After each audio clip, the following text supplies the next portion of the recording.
E sobre a derrota do governo ainda na Câmara, e essa pesquisa que indica o empate na aprovação e a desaprovação de Lula, o nosso entrevistado é o cientista político Márcio Coimbra, CEO da Casa Política e ex-diretor da Apex e também do Senado. Tudo bem, Márcio? Como vai? Mais uma vez, obrigado por atender a Jovem Pan. Muito bem-vindo. Obrigado pelo convite, Thiago. Uma satisfação estar aqui mais uma vez, conversando com você e toda a audiência da PAN. Obrigado.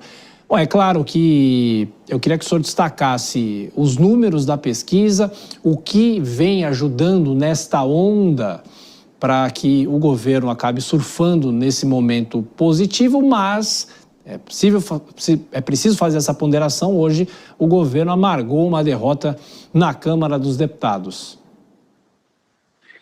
Então, Thiago, exatamente, a gente tem aí duas frentes para a gente poder entender isso muito bem. Uma frente que é a frente popular, onde a gente tem a pesquisa de opinião, que ela vai medir aí a sensibilidade da população, e no outro, quando a gente vê essa derrota no Congresso, a gente fala da articulação política e do poder do governo no Congresso Nacional. Começando pela segunda parte, a gente percebe que realmente o Congresso Nacional está completamente descolado do governo, no sentido de que nos últimos anos o Congresso se tornou dono do orçamento e se tornou dono da sua própria vontade.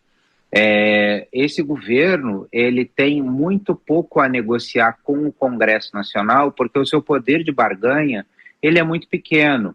O Congresso Nacional é soberano.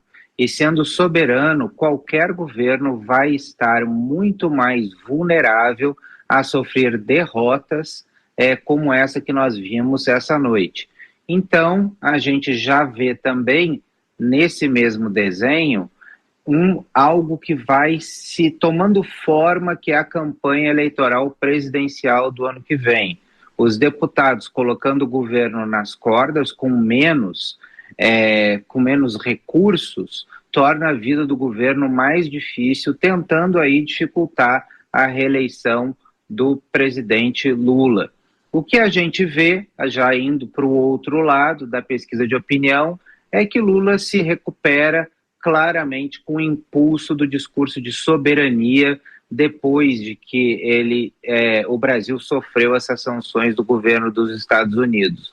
O presidente Lula está conseguindo capitalizar em popularidade, em números, exatamente essa situação que foi colocada pelo governo Donald Trump em relação às tarifas. Então, nessas duas frentes, a gente vê o governo conseguindo se recuperar perante a opinião pública de um lado, mas a gente vê que o governo não consegue força nem tração para se impor no Congresso Nacional. E a gente vê também a oposição já começando a trabalhar para deixar com que o governo não tenha uma situação tão confortável no ano que vem. Eu lembro que uma das coisas que Tarcísio de Freitas colocou como uma das condições para que ele saísse candidato era que o governo não poderia aprovar um pacote seguido de bondades neste semestre para o presidente Lula, e que a oposição deveria se impor, deixando Lula numa situação muito menos confortável do que se imaginava, para que assim a eleição do ano que vem tivesse algum tipo de disputa e não fosse simplesmente um governo surfando em boas notícias e um bom orçamento catapultado aí pelos votos do Centrão esse ano no Congresso Nacional.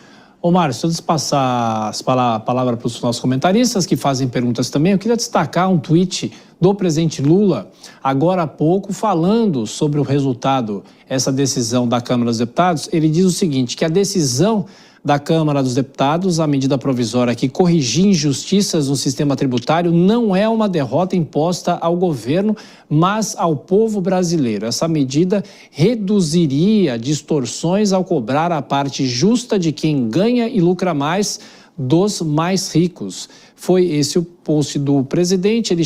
Ele continua falando: impedir essa correção é votar contra o equilíbrio das contas. O que está por trás dessa decisão é a aposta do que o país vai arrecadar menos para limitar as políticas públicas e os programas sociais que beneficiam milhões de brasileiros e joga contra o Brasil. Jogar contra o Brasil foi essa expressão usada pelo presidente Lula. Vou chamar os nossos comentaristas, passo agora a pergunta para a Dora Kramer, mas antes, Dora, se você quiser fazer um comentário rápido sobre a pesquisa e essa reação do presidente Lula em relação à derrota no Congresso Nacional? Pois é perigoso esse negócio de ficar jogando o Congresso contra a população, né? Ou a população contra o Congresso. Isso revela, o Lula já deu uma subidinha no salto por causa das campanhas, da pesquisa, do bom momento e tal. Agora, as marés viram, né? E isso é muito atribuído à sorte dele, mas a oposição também teve uma participação bastante acentuada, né? Cometeu muitos erros, abraçou causas que não tem nada a ver com a população, e aí vive essa situação. Mas, de qualquer maneira, quando chega no empate, a aprovação e desaprovação, ele fica muito perto de poder inverter a curva e talvez chegar com uma tendência de crescimento no ano eleitoral. Isso seria importante. Mas eu quero passar a palavra para o Márcio. Márcio, boa noite primeiro. Olha só, queria a sua visão do seguinte: nós estamos neste momento com o governo em alta, esquece o Congresso, tá? Vamos falar da cena pesquisa, da cena política de um modo geral. Para simplificar, governo em alta, oposição em baixa. É isso, este momento. O que você projeta pelo comportamento, as estratégias, o jeito? Quem você acha, que lado, qual dos dois, governo ou oposição, chegam em melhores condições no ano de 2026? Não em outubro, também não vou te pedir uma projeção tão longa assim, quando na virada do ano. Olha, Dora, o que a gente consegue enxergar até o momento é uma ainda situação de polarização no Brasil, né? A gente tem dois lados que se mostram irredutíveis nas suas opiniões, ou seja, vão estar com o governo ou vão estar com a oposição, faça chuva, faça sol, mas a gente tem que centrar exatamente nesse centro um pouco mais volátil, que pode ir para um lado e que pode ir para o outro. E ele é muito mais vulnerável aos dados econômicos. Então é muito importante que o governo apresente dados econômicos sólidos que possam fazer com que essa popularidade que ele está tendo agora não seja uma popularidade efêmera, que ela se cristalize de verdade para o ano que vem. Agora, o que a gente pode depreender disso tudo é que, em relação às tarifas, nós estamos vendo o governo surfar agora na tese e na tese da soberania, ou seja, na propaganda em relação a tudo isso. Mas as consequências do tarifaço vão atingir a economia mais adiante. A gente pode pensar aí na virada do ano, um pouco mais para frente, com perda de empregos, com perda de renda, com diminuição no PIB. A gente já tem visto em alguns setores algum tipo de retração. Eu que acompanho muitos números de comércio exterior, a gente já tem visto essa retração do comércio com os Estados Unidos ser apresentada nos números, mas em pouco tempo ela vai estar sendo sentida na pele pela população. E aí acredito que a popularidade do governo tende a ceder.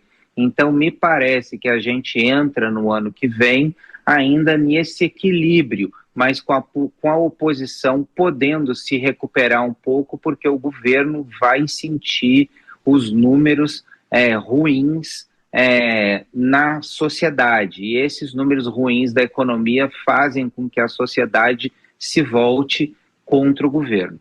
Márcio, a pergunta agora da nossa comentarista Priscila Silveira. Priscila. Boa noite, Márcio. Satisfação falar contigo. Márcio, o Thiago trouxe há pouco um tweet do presidente Lula trazendo uma narrativa e impondo, colocando a perda, né, ou seja, essa derrota para o povo brasileiro, mas indiretamente colocando para o Congresso Nacional. Diante desse cenário que se avizinha, qual que é a perspectiva? Como o senhor avalia a relação com o governo federal, também ali com o Congresso nos próximos dias, nos próximos meses, tendo em vista que 2026 praticamente já começou? Priscila, a pergunta é excelente e a gente precisa entender muito essa relação com o Congresso Nacional. A gente precisa entender em diferentes frentes. Se a gente está falando em relação aos presidentes das casas, a gente tem uma realidade.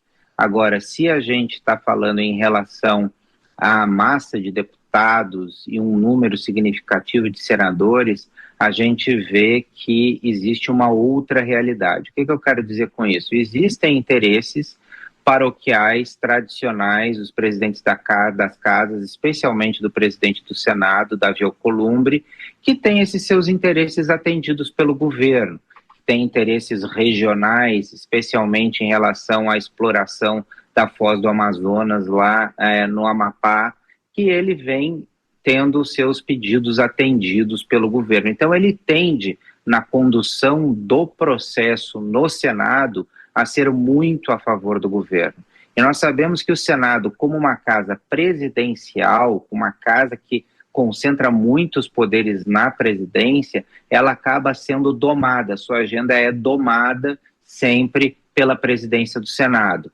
Na Câmara, existe uma situação um pouco mais democrática, os deputados eles conseguem fazer muito mais pressão na presidência da casa do que os senadores na presidência do Senado. Então, me parece que a gente deve ver muito mais derrotas do governo na Câmara, como a gente viu agora, do que no Senado. O Senado tem uma tendência, além de tudo, de um pouco mais de acomodação. E se a gente somar isso, essa posição que eu coloquei do presidente Davi Alcolumbre, a gente vê que no Senado o governo tem uma situação um pouco mais fácil. Agora, na Câmara dos Deputados, aonde existe uma oposição muito mais orgânica, organizada, com liderança, ali a gente pode ver realmente muito mais projetos que acabem sendo derrotados pela oposição. A oposição consegue fazer mais barulho e vai conseguir se impor ainda mais na Câmara dos Deputados. Então, acredito que seja ali que a oposição vai focar com as suas forças, porque no Senado Federal a situação se coloca um pouco diferente. E bem rapidinho, para a gente fechar, o Túlio Nassa quer fazer também uma pergunta. Dá tempo ainda? Você, Túlio, rapidinho, por favor. Ok. Márcio, boa noite, obrigado por atender a Jovem Pan. Minha pergunta é bem objetiva. Com o aumento da popularidade do presidente Lula, qual deve ser o cálculo político do Centrão para 2026? Ele deve anunciar logo um candidato, essa aliança com a direita, ou ele deve esperar, já vista que a rejeição do presidente Lula também é grande, da mesma forma que metade aprova, metade desaprova, né? Exatamente, Túlio. O que a gente tem aí adiante em 2026 é o Centrão precisando se posicionar. Agora, eu acho que ele precisa se posicionar exatamente cortando os dutos por onde correm o ar que sustenta o governo. Porque, afinal de contas, o governo está tentando turbinar o seu orçamento para 2026 para fazer com que a campanha também se turbine. E do outro lado, então, o Centrão precisa fazer o quê? Ele precisa atuar de forma orgânica dentro do Congresso Nacional, mas isso não significa dizer que ele precisa escolher um candidato agora. O que eu vejo é que, pelo menos até março, a gente vai deixar ver com que os candidatos, pré-candidatos da oposição, eles corram soltos. E a partir dali, a gente vai ver mais uma acomodação a partir de março. Aí, logo depois, a gente tem a desincompatibilização e o cenário se torna um pouco mais claro. Mas acredito que, apesar de Tarcísio de Freitas ter dito de que ele não será o candidato, eu ainda acredito que isso possa mudar. Acredito que esse cenário é outro e que as conversas internas podem mostrar um outro caminho com o governador de São Paulo, talvez assumindo uma candidatura presidencial da oposição. Perfeito. Márcio Coimbra, cientista político, mais uma vez atendeu a Jovem Pan. Muito obrigado mais uma vez e volte sempre. Grande abraço. Muito obrigado, Thiago. Um grande abraço a todos os comentaristas e toda a audiência da PAN. Obrigado.